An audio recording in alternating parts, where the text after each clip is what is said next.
নমস্কার, সকলকে স্বাগত জানাচ্ছি এনজয়িং দ্য লার্নিং চ্যানেলে।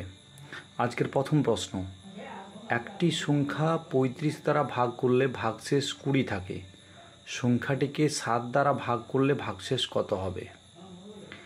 এই ধরনের প্রশ্ন হলে আমরা দেখব যে একটি সংখ্যাকে কত দ্বারা ভাগ করেছে, 35।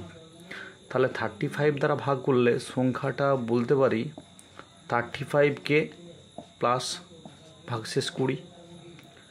সংখ্যাটিকে ৭ দ্বারা যদি ভাগ করি তাহলে সংখ্যাটা যদি 35 দিয়ে ভাগ হয়, 20 যদি আমার রিমাইন্ডার বা ভাগশেষ থাকে, যদি 7 দ্বারা ভাগ করি, যেহেতু 7 দিয়ে 35কে ভাগ করা যায়, 7 × 5 = 35।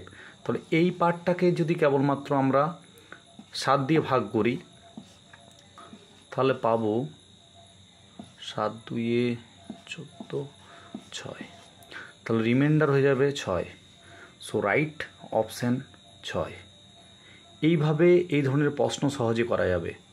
কেমন? সংখ্যাটা ছিল 35 দ্বারা ভাগ করলে ভাগশেষ 20 থাকে, সংখ্যাটিকে 7 দ্বারা ভাগ করলে ভাগশেষ কত?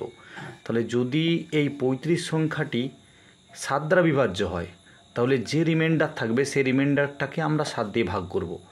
যেটা এখন রিমাইন্ডার থাকবে সেটাই নির্ণয় উত্তর হবে। সো রাইট অপশান সি এরটা 6।